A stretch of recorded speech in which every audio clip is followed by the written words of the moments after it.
Welcome to Centinela de Cristo. Blessings, this is Pastor Luis Luciano from Oklahoma. Sunday, July the 6th, the burning bush. After Moses fled to Midian, he had a relatively easy life. He married, had 2 sons, Gershom and Eleazar, and was part of the extended family of Jethro, his father-in-law and priest of Midian. Exodus chapter 18, verse 3 and 4. He spent 40 relaxed years being a shepherd, like David, enjoying God's presence, especially as revealed in nature. 2 Samuel chapter 7, verse 8.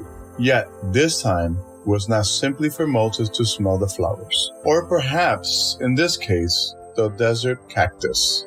These years of walking with the Lord changed him and prepared him for a leadership role. God also used Moses in this quiet wilderness to write, under divine inspiration, 2 of the oldest biblical books, Job and Genesis. See Ellen G. White in the book Patriarchs and Prophets, page 251.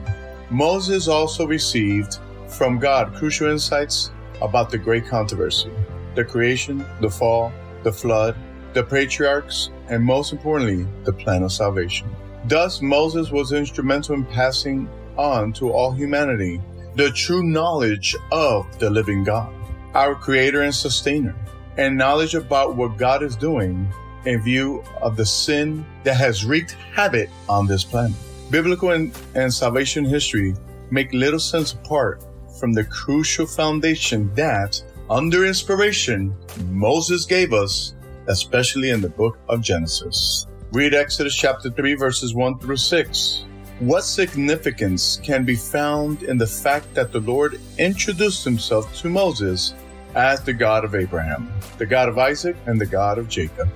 Moses saw that the burning bush was not being consumed by the fire, and thus he knew he was seeing a miracle, and that something dramatic and important must be taking place right before him. As he moved closer, the Lord told him to take his shoes off as a sign of deep respect, because God's presence made the place holy. The Lord presented himself to Moses as the God of Abraham, the God of Isaac, and the God of Jacob. Exodus chapter 3, verse 6. The Lord had promised these patriarchs that their descendants would inherit Canaan, a promise Moses surely knew about. Thus, even before saying it, God was already opening the way for Moses to know what was coming and what crucial role he was to play.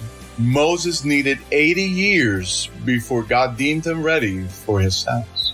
What might this truth teach us about patience?